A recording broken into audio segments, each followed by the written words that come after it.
Hey everyone, and welcome to the latest Eagle Eye podcast with Reuben Frank. I'm Dave Zangaro. Reuben, we have a roster. We do, with 53 players. That is going to change in the next 24 hours, possibly significantly. Yeah, that's true. That's why we call it the initial 53-man roster, not the final. There's no such thing as a final 53-man roster. No, we've learned that over the years. There could be 12 of these guys left by the time the Eagles are in the Super Bowl. Yeah, always an eventful day, roster cutdown day. The Eagles began with 75 players on the roster, 76 players total. They had to get down to 53. So a lot of movement today. Obviously, we'll go through some of our biggest surprises, and then we'll kind of break down what this roster looks like position by position. And then we'll kind of talk about what's next for this group over the next few days, and then the next couple weeks as we lead into September 12th, the season opener against Atlanta. But let's kind of start with the broad view of this. What are some of the biggest surprises from today for you?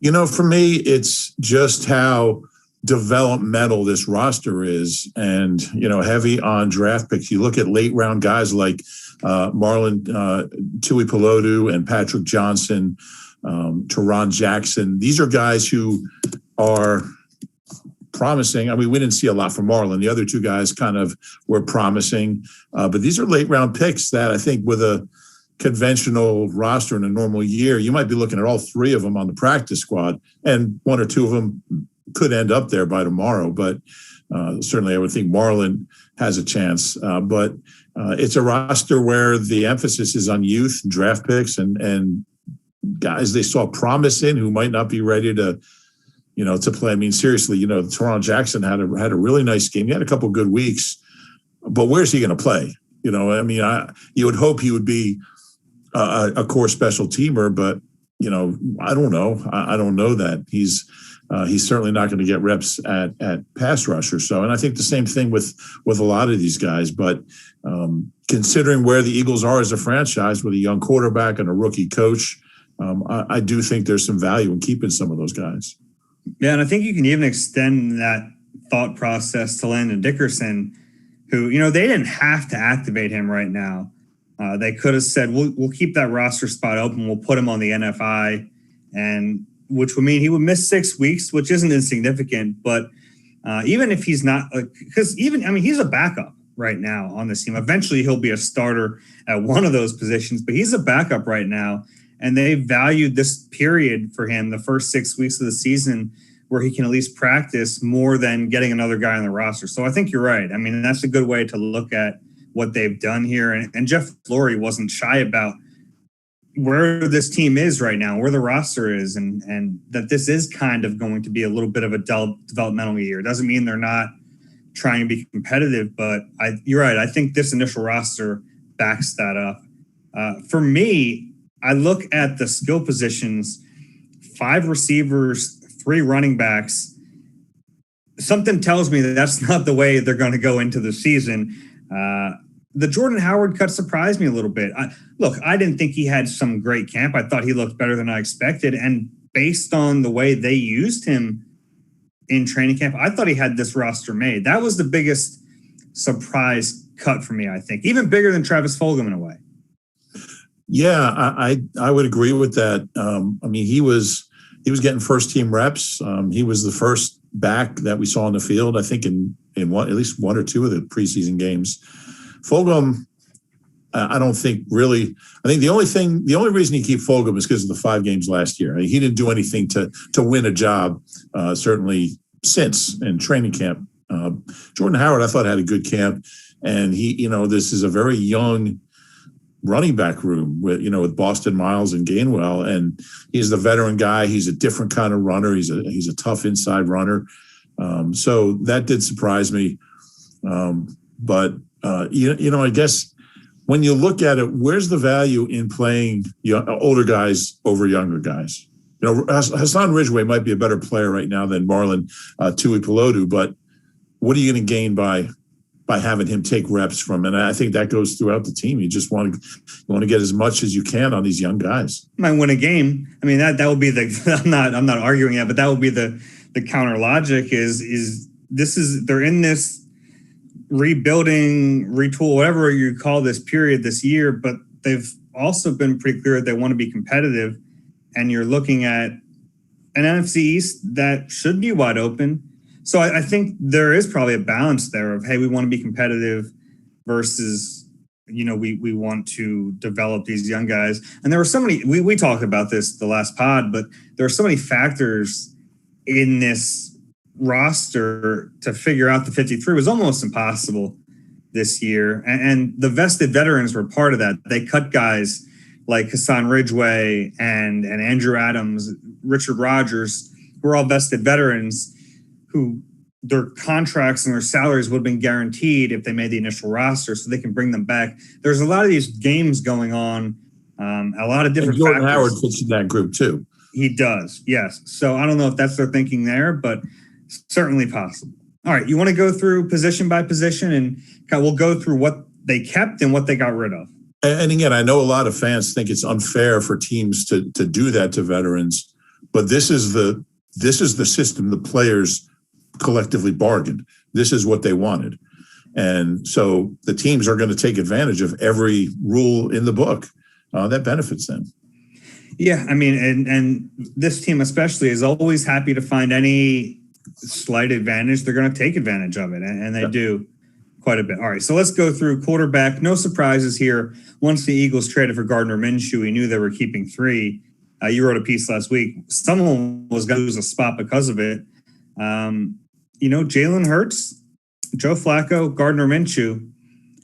That's a pretty good 3 players. I don't know if one of them is going to play at one time. So I don't know what that really means when you're deep, but that's a pretty good quarterback room. Yeah, and I think, and we talked about this with COVID and with a 17-game schedule. Why not? It was funny to see Howie kind of joke about the quarterback factory quote. A little self-deprecation from Howie. He knows. Yeah, he knows. He regretted that one the minute he said it. But, odds are you're gonna need more than one. And we've talked about this. Eagles have not had a lot of seasons where the opening day starter was the final day finisher. It just hasn't happened, with a couple exceptions. You hope Jalen Hurts can play the whole season, but if he can't, I think they're in pretty good hands. And Nick Sirianni did mention that Gardner Minshew is the number 3. I don't think that'll change. I don't think there's Joe Flacco did actually finish camp pretty strong, and I don't think there's a big enough gap Minshew at his best versus Flacco where Flacco is now to change it. So I think as long as Flacco's healthy, he's the number 2. Yeah, well, there's no opportunity to change it. Last year they tried to say that Hurts was the 3rd stringer. Well, we knew that wasn't going to last. That shouldn't have been the case. They did it kind of as a hat tip to Nate Sudfeld, but we knew the situation there. The situation here is there's no reason for Flacco to not be the backup, and there's not going to be any opportunity for Minshew to win that job because he's going to be learning the playbook. He's going to be running scout team. The only chance he has to take over that backup role is if, for some reason, Flacco needs to play and he stinks. I mean, that's the only way Minshew's going to end up with that job this year. Yeah, no, I would agree with that. Or Flacco gets traded at some point. Right, which I wouldn't say is impossible. No, I agree with that. He's on a 1-year contract, so if the Eagles have a chance to unload him at some point and get something back for him, and they feel like Minshew at that point knows the offense, then I could see them doing that. Yeah, no doubt. All right, running back. Only kept 3 here. We talked about this. Miles Sanders, Boston Scott, Kenny Gainwell. Jordan Howard gone, Jason Huntley gone. Yeah, that's a big surprise. I think Jordan Howard being cut. And again, we might see him again. It's also a position they might explore in the waiver wire for that 4th guy who might be able to play special teams. And Jordan Howard made the effort to play special teams. And, it's not like he's some old guy. He's 26, so but he's just compared to everyone else and experience-wise. I mean, he's a former Pro Bowler and a couple of 1,000-yard seasons. I liked having him around. Obviously, they're not going to go into the season with 3. I'm going to guess, and again, he's still eligible for the practice squad, which he was on last year.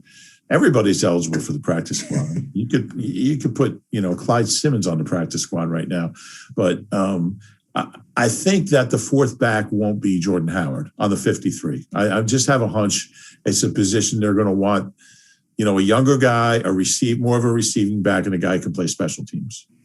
Yeah, it's funny because there was a time not that long ago we thought they might keep 5 running backs. Yeah. And now they go in with 3. And Huntley is another guy who did enough this summer that a practice squad spot for him I don't think is out of the question. No, I would agree with that. I mean, he was on the 53 last year. So obviously there was something about him that they liked. It's a shame he got hurt. He was having a great camp before he got hurt, but I think he will be on the practice squad. And again, out of all these guys, I mean, only a couple are going to get claimed, probably 1 or 2 maybe. And everyone's like, oh, how can you cut him? Most guys clear waivers. That's just the reality. Most guys do. We'll do that later, though. We'll look through the cuts and try to pick a couple guys who we think might get claimed. All right, next position, tight end. They keep 4, not really 4. We'll get to that in a second. It's Dallas Goedert, Zach Ertz, Tyree Jackson, and Jack Stoll. The cut here, Richard Rodgers, and we talked about him as a vested veteran. Not that shocking. And honestly, he didn't have that good of a camp. No, he did not. I put him in there with Ridgeway as guys who've played for this team, didn't play bad for this team in the past, and just didn't do anything to stand out this summer. Yeah, and this is a new coaching staff. And we'll talk about Fogelman in a minute. They're not – look, Howie's making the ultimate decision here, but this new coaching staff has a huge role. Yes, they've looked at tape from the previous year, but it's not the same as the same coaching staff. Like, they're going to put more value into what they've seen with their own eyes in training camp and in the preseason games and in the joint practices. So I don't think it's that shocking. And that's the right thing to do. I think that's the right way to look at it. In fact, I think probably more head coaches should do that instead of kind of looking back, well, he did this 2 years ago, or he did this for us last year. We owe it to – I think that was, Doug really had a soft spot for guys, and he'd keep them around. And I think tougher when you win a Super Bowl with those guys. Well, that's true. But even I think Howie has that too. He's even admitted it. He's done a lot for us here and all that stuff. But it's interesting. Too, obviously Tyree Jackson goes on IR, but I kind of thought he'd be on IR before the cut down, and you let him get healthy and take the year to redshirt. But this tells you, they think at some point this year he's going to play. And help them. You don't keep if you don't think he can help. And I guess if you're trying to develop him, if he's on IR, he can't practice, right, which is a big part of it. And that kind of gets back to the developmental theme of this roster. But yeah, so he'll go on IR. But the problem is you can't put him on IR until after your claims go in. And Howie was talking about that. So it's a tricky spot. You can't say, well, there's a spot right there because you can IR him and maybe Jannard Avery, who's been hurt, because you have to claim and find a spot for a player you claim before those guys go on IR, which makes the whole thing much trickier. Yeah, right. So, there are some built-in spots here of guys that if they have to release them, they'll release them, and presumably, and then now you're talking about a team claiming them after their second 53 is set, and that becomes tricky. So, but there is some built-in breathing room here on this roster. Yeah. And what do you think about Jack Stoll making the team? Well, he had a great camp. We'll see what happens. We'll see if he's still around when the smoke settles. Guy caught something like 50, 60 balls his entire career in Nebraska. Obviously, he only played a couple games last year. I think he caught 7 passes last year, but he had a really good camp. He caught the ball well, and I would think he'd be a good core special teamer if he's on the roster, if he's activated. Only undrafted rookie, right? Because Coyote got cut. And Tyree Jackson's not a rookie. Yeah. If it was MLB, he'd be a rookie. It's not. Yeah, but it's not. So I believe you are correct. The only undrafted rookie. And there's a bunch of if you spend a day in a camp or with another team or with in another league, I think he played in one of those other leagues, you lose your rookie status. So yeah, Jack Stoll. Okay, let's go to receiver. Only 5 here, which is to me less of a surprise than the 3 running backs. But the 5 here are Devontae Smith, Jalen Reagor, Quez Watkins. We knew those three were solidified. They're the starters. Greg Ward, who we all kind of assumed was going to make the team. And then it gets tricky. J.J. Arcega-Whiteside is the fifth guy in, which means Travis Fulgham, John Hightower, and Andre Patton are out. And I had Andre Patton ahead of all those guys. And we went through this so many times, like if they keep 6, if they keep 5. I thought Hightower would be the first to go, but I thought J-Jaw would go ahead of Fulgham. So I was wrong on that count. I think Hightower is a natural for the practice squad. He'll go through waivers. I don't know about Fulgham. That'll be really interesting because teams see what he did over 5 weeks. I think he's going to get claimed. Now, it's been a long time since. He has, and again, people say, well, why did he never played after they activated Alshon last year? And that's not true. He was already slumping. He had a bad game against the Giants before Alshon. He had a bad game against the Browns, and then Alshon, his first couple of games, only played a handful of snaps, and Fulgham was still playing a lot and had 2 more bad games. Still starting. It was, I think, the Giants and the Cowboys. So Fulgham was 4 games into his slump or whatever you want to call it when Alshon finally, and they were in the running for the division. So Doug played Alshon, and Alshon actually played better than Fulgham at that point, which, it's not a very high bar between the two, but now they're both gone. I think Fulgham gets claimed. Yeah, that's possible. Hightower, you're right. I think getting him on the practice squad will be doable, and it makes sense. There are developable traits there. It was interesting when asked about J-Jaw, how he didn't hesitate to bring up special teams, that, he's really worked on that part of his game. Because, look, if you're one of the last receivers in, it's almost a requirement. And he's not a great special teamer, but he does more there than Hightower and Fulgham. Fulgham did a little bit. He was a gunner at a time. But, if you can separate yourself a little bit, and look, being a second-round pick doesn't hurt in this case. No, it doesn't. And, I've said this all along. I've written it. I just think there's something there with J-Jaw, and maybe I'm crazy. I probably am, but I think there's a chance he can play. Now, I'm on the record as saying he might have to be somewhere else for that to happen, but if he's a different kind of receiver than those other 4 guys. He's a bigger body. He's a long arms and catch radius, and he's not a speedster. But if he has to play, I know he's not close to being a speedster, but he is a different kind of guy, and I think there's something to that. And so that's why, to me, it came down to Fulgham versus J-Jaw. They were the 2 kind of slower, bigger, targets. And J-Jaw didn't have a great camp, but he had a better camp than Fulgham. If you're measuring them from the start of camp, and he came on, I thought the last week or 10 days or so, I thought he came on, and we kept waiting for Fulgham to start doing that. He never really did. Yeah, Fulgham had so many chances, and we talked about this before on a previous pod. He had so many chances during this camp to make what I would call spectacular catches. Like laying out, diving, or leaping catches, the kind of catches he was making during that run last year, and I don't remember him catching any of them. No, he had one decent day in the joint practices against the Jets, but he also had a terrible drop that same day. So it was just, he had every chance to make this team, and he couldn't do it. And J-Jaw wasn't spectacular. I thought he actually had a better training camp last year, which is why, until he shows something in actual games, I'm not ready to say he can play.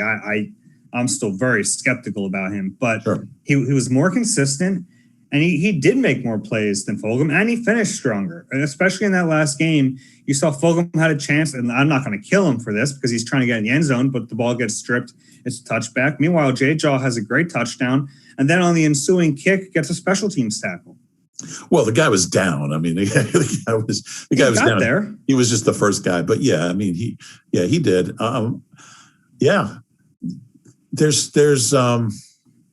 I thought those 2 plays really, it's you can't blame Fulgham for the touchback. But again, it's a play that if you make it, it's going to help you. I wouldn't I'm not going to kill him for it. It wasn't a great throw by Mullins. Was there ever a great throw by Mullins? I'm not sure, but the first day of camp, he was the backup. I thought he lit it up back in the first. Coming for Jalen Hurts' job first day of camp. Yeah. He had a good July. He did not have a good August. But again, I think there's going to be movement here. I don't think it's a lock that Jay Jaw is on the roster by the end of the day tomorrow. I was looking through the receivers who were cut, and there's some interesting names. But he did outplay Fulgham. There's no doubt. Yeah. All right. Offensive line, they kept 10. They went heavy on the offensive line after last year. I guess you can understand that. Here they are: Jordan Mailata, Isaac Seumalo, Jason Kelce, Brandon Brooks, Lane Johnson, Andre Dillard, Jack Driscoll, Landon Dickerson, Nate Herbig, Brett Toth. They cut Sua Opeta, LaRaven Clark, Coyote Awasika, and they traded Matt Pryor. And Howie's in the running for executive of the decade for getting anything for Matt Pryor. It's an interesting group. I never would have guessed Brett Toth would make it. I'll tell you what, the fact that Brett Toth is on this team, is on an NFL roster, it just speaks volumes for Jeff Stoutland. I mean, the guy. The starting left tackle is a rugby player. Starting left tackle is a rugby player. I mean, but you look through the whole thing. I mean, Herbig's undrafted. Driscoll was a 4th-round pick who played well last year. I mean, he's just, and I'm sure we'll see a couple guys. We'll see Coyote certainly on the practice squad. He makes it there. He'll make it there. They kind of hit him, I think. He played a lot in that last game. I think word might be out a little bit about him. Word could be out, but I think he clears waivers and is on the practice squad. But and Sua, I think they could bring Sua back assuming he clears waivers. If he clears waivers, I think that's a no-brainer. Yeah. You've invested 2 years in that kid. I think he's probably the guy that, 10 offensive linemen. So with Dickerson being activated, Sua probably would have been cut anyway, even with Minshew. I mean, I don't think he played bad last year when he played. I think Herbig's just a little bit better. Yeah, I agree with that. And I think Herbig slimming down this summer helped him because he's a little more athletic. I think that's really why they went to Opeta last year, is they wanted to have a little bit more athleticism with that spot. And Sua is athletic. He's still kind of raw. Like and I think even Jason Kelce mentioned this a while back, that Sua had the raw athleticism, but still kind of learning the NFL game. But that guy's worth keeping around as a practice squad player. Oh, yeah, no doubt about it. I mean, you look at every guy on that offensive line and where they were before Stoutland. I mean, like even Brandon Brooks had never been to a Pro Bowl before Stout. Jason Kelce had never been to a Pro Bowl before Stout. Mm-hmm. Lane's played his whole career with Stout, but I mean, the guy's a magician. He's incredible.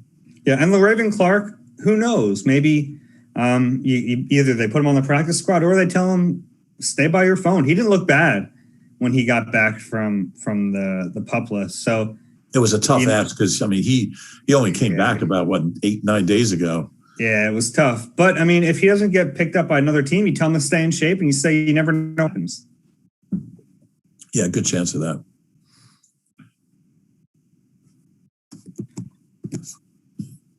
Hey, score big with the AAA Eagles MVP membership. Along with the superb roadside assistance and discounts you've come to expect from AAA, get exclusive Eagles-related perks. For details, visit AAA.com/Eagles.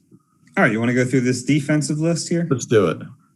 Okay, let's start on the line with defensive end. Brandon Graham, Derek Barnett, Josh Sweat, Ryan Kerrigan, Teron Jackson. I think Jackson is the one slight surprise there. He finished strong in camp. There were flashes throughout. But you're right. You mentioned developing players. He's a guy that's worth developing, and they didn't want to lose him. Yeah, I thought he played great against the Jets. I mean, he really was made a lot of plays, was really active, came a long way. And if you had asked me 2 weeks ago, I thought there's no chance Teron Jackson's on the 53. But there he is. Yeah. Any other surprises there? I mean, that's pretty good. That's a good group there. We'll see. Barnett's been banged up. He has a shoulder injury. He's missed some time now, actually. And that could be part of it, too, because Kerrigan hasn't practiced. Yeah, that's true. So, Teron Jackson's a healthy body. I mean, he did leave the game the other night, but he came back. So, and I'm listing Milton Williams as a defensive tackle because that's what they list him as. But you can argue he's more of an end right now. Yeah, and it gives them some flexibility there. If Barnett, this has been the story of Barnett's career. He's just hurt all the time. Mm-hmm. Yeah. It's been interesting. Our colleague Bo Wolf asks every single player that we talk to what players they think are going to have a breakout season, and it seems like half of the guys have said Josh Sweat. It's really interesting. Yeah. I mean, everybody, all the players, like nobody says Derek Barnett. Maybe they think he's already established, but to me, Josh Sweat is ahead of Derek Barnett, even healthy. So interested to see what kind of year he has. Yeah, I mean, Sweat's just, I think part of that is just because he's such a physical specimen. Like he pops so much because he's so long, but he's so quick off the ball. And like physically speaking, it's such a silly comparison because Javon Curse was such a great player, but you see this long, lanky guy walk in. For me, the first day Josh Sweat got here, that's who came to my mind. Yeah, that's fair. Yeah. First day Javon Curse got here, I think was also the first day T.O. got here. So nobody was really paying attention to Javon Curse. Yeah. Which is funny to think about. Yeah, he was a pretty good player. All right, defensive tackle, Fletcher Cox, Javon Hargrave, Milton Williams, and Marlon Tuipulotu. And look, we talked about him already, but on merit, he doesn't make this roster. Not a knock on him. I thought he got off to a really slow start. He did start to show some signs, especially against the Jets in the joint practices and in that game. I don't think he did enough to really deserve it, but here he is. Yeah, and certainly with Fletcher and Hargrave, and Milton, you feel like you're in pretty good shape. But again, are they though? Well, depth-wise, I mean, you're concerned a little bit just because Fletcher's going to play 70% of the snaps and Hargrave's going to play 55 to 60, and that's a lot of snaps. I think you pretty much have to play Milton Williams inside unless you bring somebody else in. Hey, Bruce Hector got cut. So I think defensive tackle is one of the positions they could look at. And by the way, T.Y. McGill was not cut. He was put on the COVID-19 list. So there's a chance that later on, before the first game even, he could be taken off that list. And by then, the Eagles will have probably IR'd someone, so there'll be a spot open. So I think there's a chance he's on the roster week 1. Yeah, I would agree. I mean, we don't know. But yeah, it's so funny. They keep finding ways to keep T.Y. around. Like last year, they elevated him like 10 times. Yeah. When they were only supposed to get 2 elevations because of the COVID stuff. And now this year he ends up on the COVID list, which is, look, you hope he's okay. You hope he's healthy. But that probably helped Howie out a little bit. A little bit. And again, he's not on the guy there. Not on the 53. So, but hopefully he's back soon. And then Hassan Ridgeway is another one of those vested veterans. Maybe we see him at some point. I doubt it. I thought he had a disappointing summer. Really uneventful. I don't remember him making one play. I think we'll see. I think he's the only guy on the roster that was with the Colts with Nick Sirianni, right? Oh, well, Andre Patton, I guess, was. No. Oh, he's gone. Yeah. Well, no, I'm saying who was on the training camp. Oh, no. Well, wasn't he with the Chargers? Yeah, he was with the Chargers. Yeah, that's why I corrected myself before you got a chance to do it. But yeah, Ridgeway just didn't do anything. I think if they bring in a tackle, it won't be Ridgeway. I think they'll hit the waiver wire for someone. And it's a shame with him. He's still a pretty young guy. And when he's been healthy over the last few years, he's played well. He hasn't been healthy in 3 years. He's missed a significant time. So maybe, who knows, maybe those injuries have taken a toll on him. Or maybe they were just going to bring him back for week 8, thinking he's always gotten hurt week 7. I like the way Howie's playing chess there. Yeah, he is. All right, linebacker, which was one of the tougher spots to figure out on this team. They kept 7, which is quite a bit. Eric Wilson, Alex Singleton, TJ Edwards, Davion Taylor, Jannard Avery, Sean Bradley, Patrick Johnson. The most notable cut here, 6th-round pick, Jacoby Stevens. Yeah, Jacoby Stevens. I'm sure we'll see him again if he doesn't get claimed. He won't get claimed, so he'll be back on the practice squad. A little surprised about Avery. He's just been hurt. He hasn't done it. Are you though? I am. I thought, it's been 2 years. trade deadline in 2019. I thought they were going to move on from him, but here he is. he's Howie's guy. Patrick Johnson, another one of those developmental young late round rookies who could be here tomorrow, might not be, but had a pretty good camp. And he's versatile. He plays all three linebacker spots. He can play that Sam. So can Avery. So that tells me that it'll be Avery. It won't be Patrick Johnson, because why would you keep two of them? Well, you might need to, and Avery's been hurt. Avery's has been hurt. We'll see. Johnson's an intriguing guy. I don't know how ready he is to play, but he's in that same group with Teron Jackson and Tui Pelotu. Yeah, and Davion Taylor has been hurt for a while. He has a pretty significant calf injury, so he might be a good candidate for IR. And by the way, IR rules this year are the same as last year, which is they should have done this years ago. If you get put on IR, you have to miss a minimum of 3 weeks. So there's no long-term IR anymore. Once you get to this point, you can put a guy on IR and you bring him back after missing 3 games. That's not bad. I mean, that's a chance to really manipulate the roster as you go. And the Eagles took advantage of it last year, just like every other team did. Yeah, I can't imagine Davion Taylor doesn't go on IR. I don't think he's close to practicing 3 weeks. It used to be 4 weeks way back in the day. You'd have to be on for at least 4 weeks, and they changed it to 6 weeks, and then they made it a year, the entire year.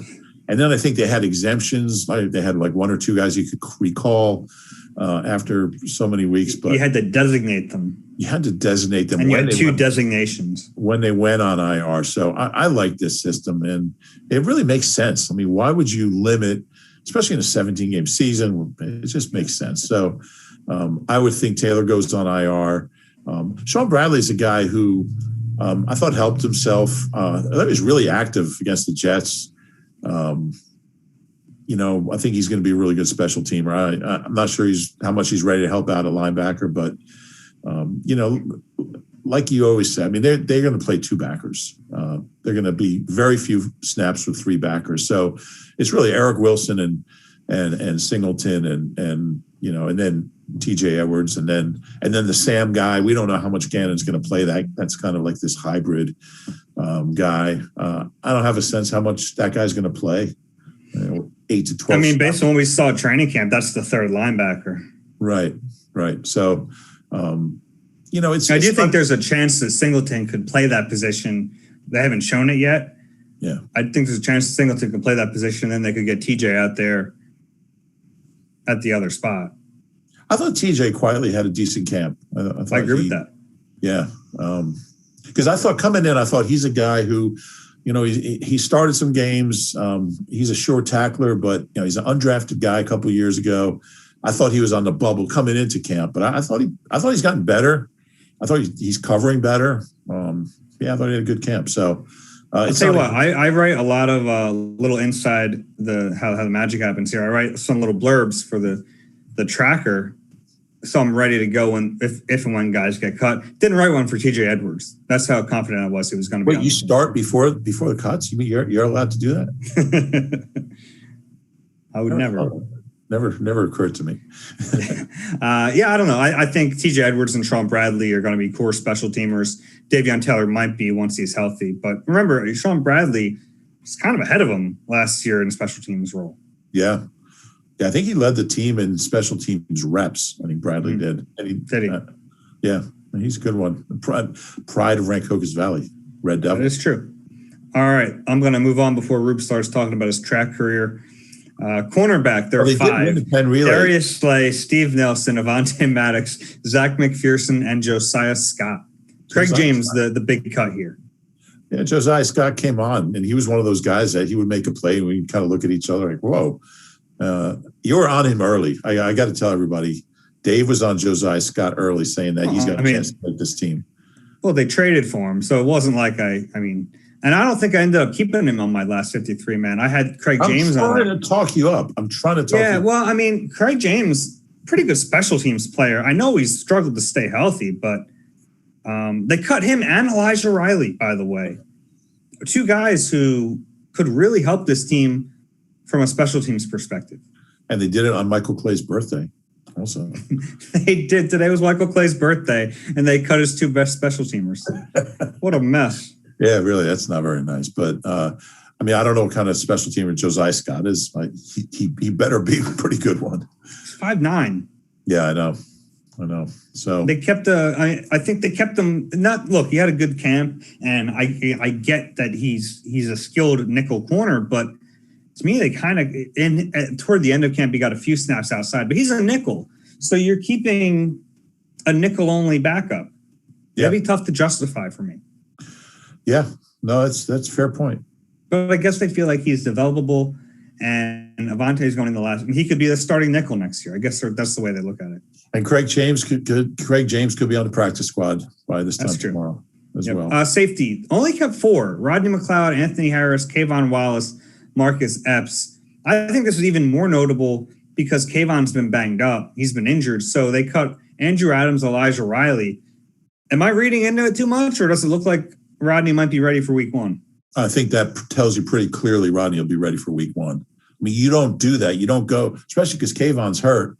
You don't go into this with Anthony Harris and Marcus Epps. So I think that's a pretty clear sign that Rodney will be available in 13 days, 12 days when Eagles play the Falcons.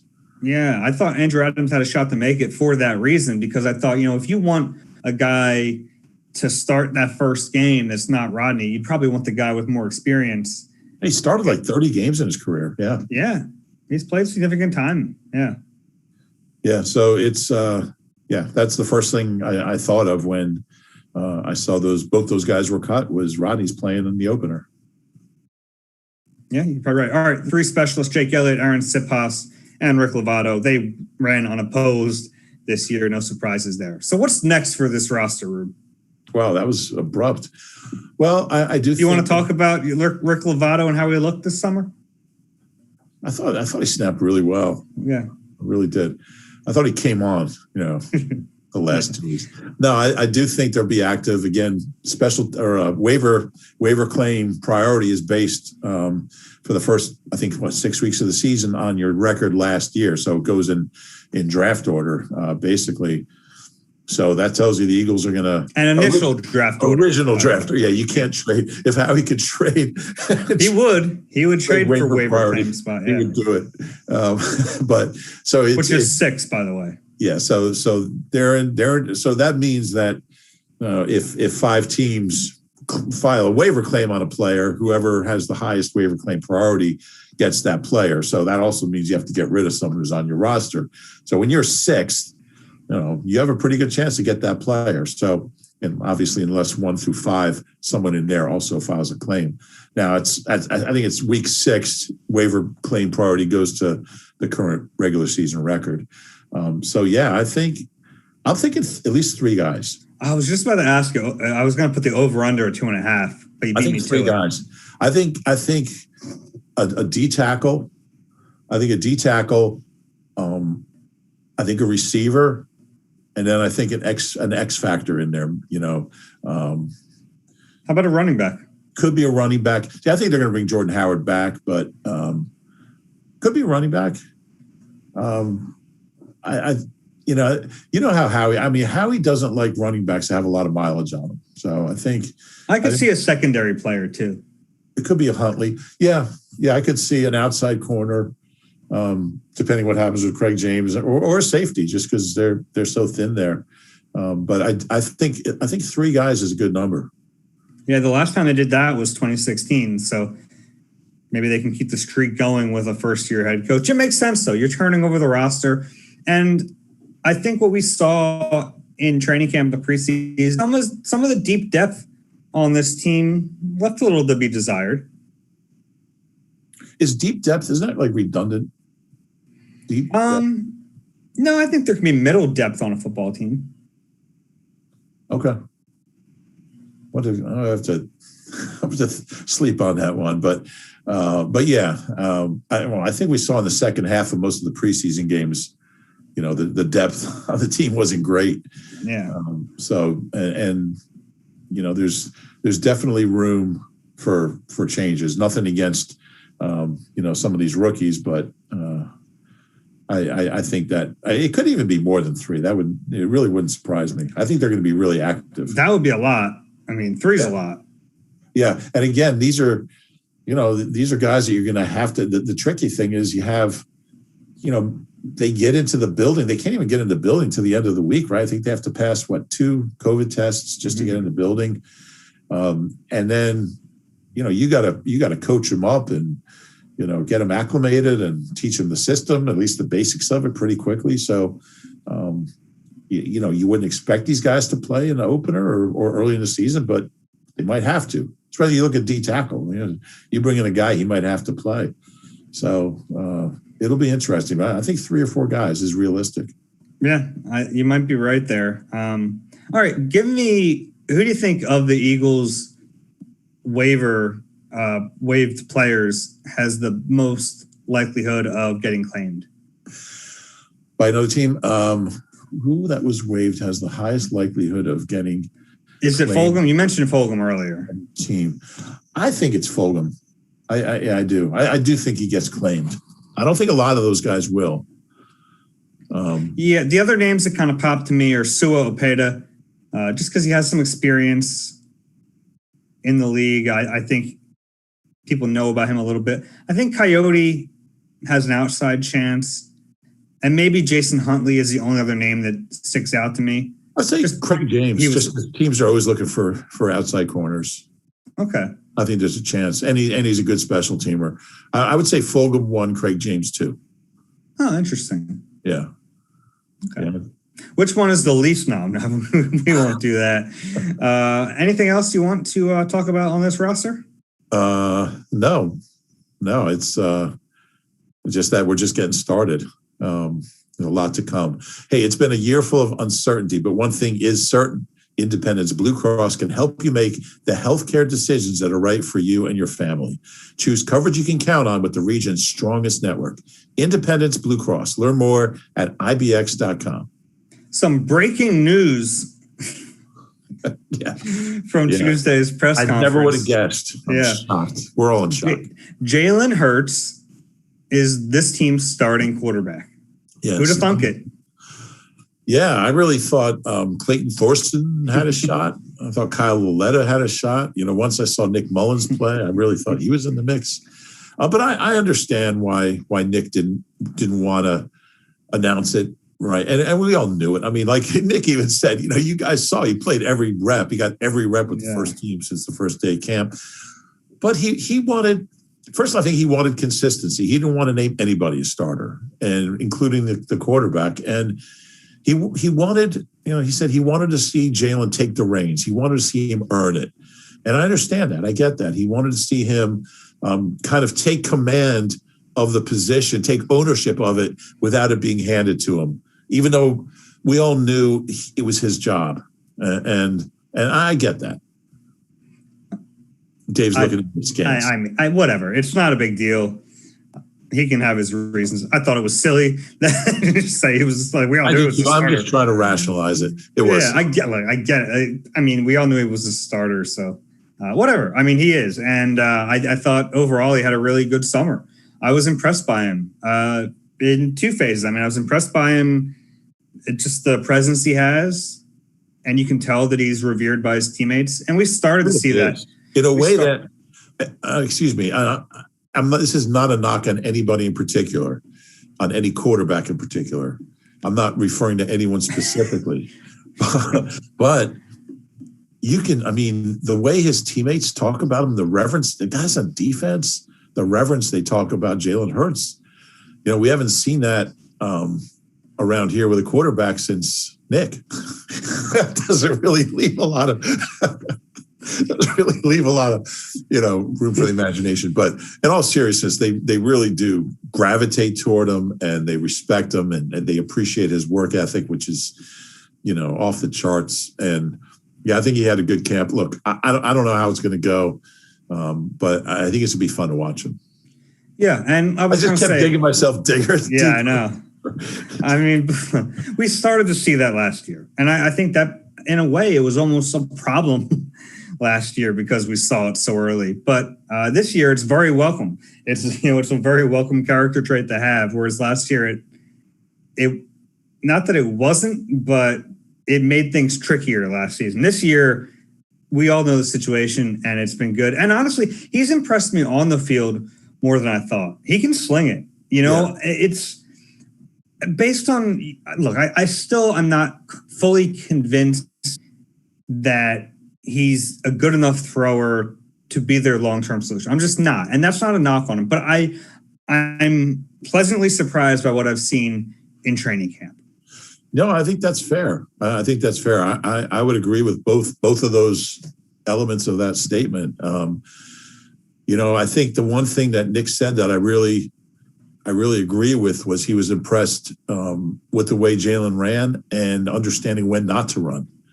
I think that's a big part of any athletic quarterback's development is, sometimes the smart thing to do is to not run and to throw it. You can use the ability to run as a weapon without running, without crossing that line of scrimmage. You can draw defenders up and get a guy open just by the threat of running. And he seems to understand that. And a lot of running quarterbacks don't really, and again, we haven't seen him do it in games, so I'm not going to say he's mastered it, but he understands it at least and understands the value of leaving defenses guessing over what he's going to do. So I thought the real emphasis with Jalen this summer was throwing the ball. And which makes sense. That's the area he needs to improve. Exactly. And he just didn't see him take off unless he absolutely had to. And I thought that was encouraging. And we'll see. I mean, sometimes when the game starts and all of a sudden you can revert to, I got to run and make a play. And I think there's time for that. I do. Sure. There's a balance to be struck. And we'll see how well he and some of this is a coaching staff too. We'll see the positions they put him in. Another newsy item, kind of, Jordan Mailata is this team's starting left tackle. It became pretty evident early on, but I mean, this was a legitimate battle at a certain point. It didn't last as a legitimate battle, but there was never a chance that Joe Flacco was going to be this team's starter. Theoretically, there was a chance Andre Dillard would start at left tackle. Yeah, I think that's true. I think that's definitely true. And again, Nick is a new guy here, and he's got two left tackles, and he wanted to see him. Now, I think Stout probably knew all along it wasn't going to be Dillard. But again, Jordan Mailata won this job more than Dillard giving it away. I think the difference is significant, but Mailata had a really good camp, and he won this job. Fair and square. I mean, honestly, if they tied, the tie probably goes to the first round pick, but it didn't come close to that.